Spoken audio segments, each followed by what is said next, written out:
Yo guys, this is my Common Salt Meta TR. I unfortunately slashed a tire riding the bike park recently. Just one of those classic things that happens, you slice it on a rock.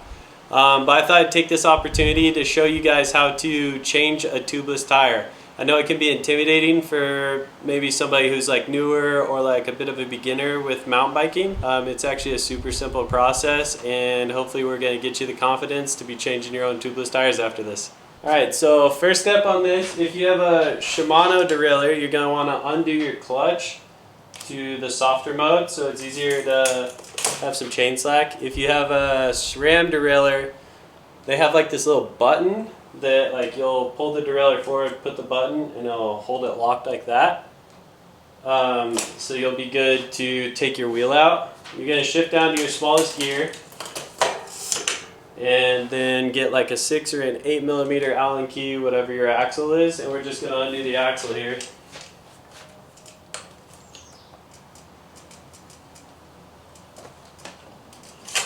So now we've got that axle out. For Shimano, you're just going to pull back on the derailleur and your wheel's going to drop right out.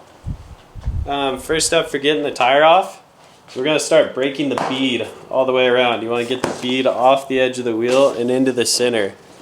The center is like got more of an indent to it, so it's going to give you more wiggle room for getting this tire off.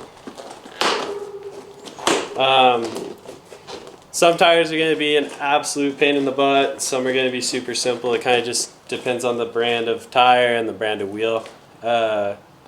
Luckily, race face and Kinda goes together pretty easy, and with just my thumbs and getting it in the center of the wheel, I can pop this bad boy right off of there. So no tire levers needed, super simple. We got the tire off. We're going to want to get a rag, and we're going to just kind of clean all the sealant off of the rim tape here. Then we're going to like give the rim and rim tape like an inspection on the inside. You don't want any holes in your rim tape, and if you have any like dings in your wheel from when you flatted or dirt in the like kind of the bead of the wheel, you just want to clean all that out so your next tire has a good setup. If you don't look for like tears in your rim tape and stuff, you can end up with a massive headache and your tire's just leaking all the time, and you know, kind of just a pain in the butt. So it's better to just give it a good cleaning and a good inspection while it's out, then you never have to deal with it again. So as I was talking about having some dirt in the bead, you can see right there I must have hit a corner hard or something. I got some dirt in the bead, so I'm going to want to clean that out so my next tire can actually seat up good, which this stuff can actually get pretty stuck in there. My rim tape is still looking quite good, so I think we're going to be good to just get another tire, get some sealant, and put her back on. So next up, you're going to get your new tire out. We're going to kind of unfold it, get into its roundish shape going on here. If your tire is being a pain in the butt, or it's like kind of like wrinkled up and the wrinkles aren't just kind of taking shape like this, you can set the tire out in the sun, and the sun's going to heat it up and kind of let that rubber go back to its original form. So next, really important part, so you don't make yourself mad later on, make sure your tread pattern is oriented correctly with the way the wheel is going to be spinning, or else you're going to get it on backwards, and you're going to be all bummed, have to redo it all. So get your orientation correct, and then we're going to start getting this bad boy put on. So when I used to work in the bike shop, I believe the trick for tubeless was you want to put the tire on first at the opposite end of your valve, and the valve's going to be our finishing spot, I think. And then just kind of start working that guy on. You're going to want to just be getting it into that same center divot of the wheel that we talked about earlier, so that's going to give you more wiggle room for getting the rest of the tire on. So we'll see if this thing will go on just with my thumbs. If not, I'll go find a tire lever and we'll get this worked on. So I was able to get that on with just my thumbs, luckily. The reason you finish at the valve stem is because it's kind of sitting in the divot and it's sitting higher than the divot. So that would give you less wiggle room if you started there and went to the other side. So it's easier to do it just without tools and whatnot. I'm gonna work on like probably 70-75% of the other side and leave myself some room for tubeless sealant. And we're also gonna try and get this side in that divot in the center as well. Alright, so I've gotten it about this far, gives me some room to put sealant in there, and I have it in the divot in the center.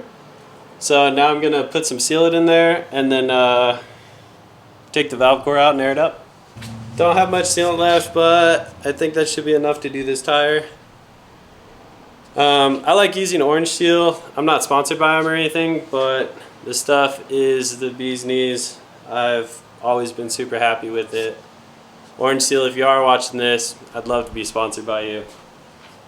Cheers. So we're just gonna fill this up. You don't want too crazy of an amount. I usually just eyeball it. I think like there's like specific amounts of like, I think like a new tire on like a 26 or 27 inch, you want 4 ounces of sealant. That's off the top of my head. I'm not 100% on that. And then I'm just gonna kind of keep walking this around, keeping the tire in that center divot, and trying to keep the sealant from spilling everywhere. So now my tire's on, my sealant's inside of there. Luckily we didn't spill any anywhere. So we're gonna take our valve core out now, and we're gonna air this up. So I just have this nifty little valve core tool made by Stan's. I think you can get them at any bike shop for probably like 10 or 15 bucks. And it's gonna just save you a lot of headache. If you're trying to do this with your pliers, you're gonna start messing them up. So pop that out. You can do this with an air pump sometimes. It kind of depends on the tire and the wheel combo again. Sometimes you can do it with a hand pump. I have a compressor. I prefer to just use the compressor. So you don't need anything too special. It's not like a Schrader setup. If you have a Schrader setup, awesome, that's great. You can put it on. I just put the tip to tip, let it rip.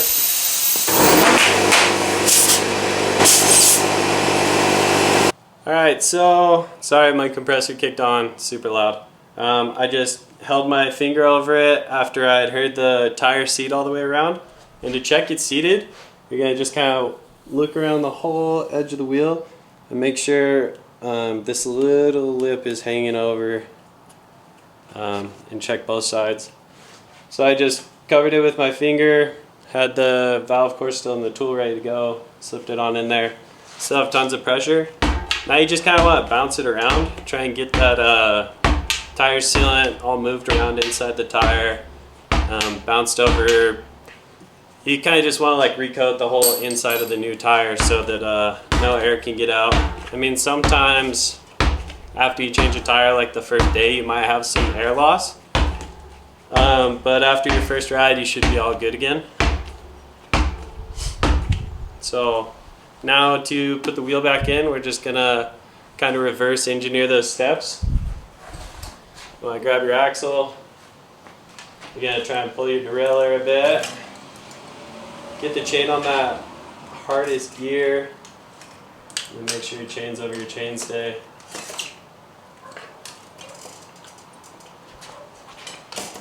And line it up with your rotor and your caliper. Get that axle in there.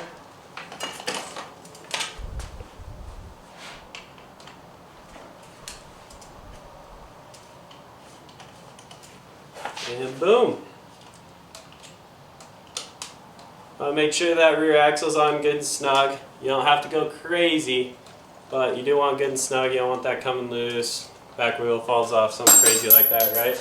So now I've got the tire in the bike. I'm just gonna spin the wheel a few more times, try and get that sealant all around there.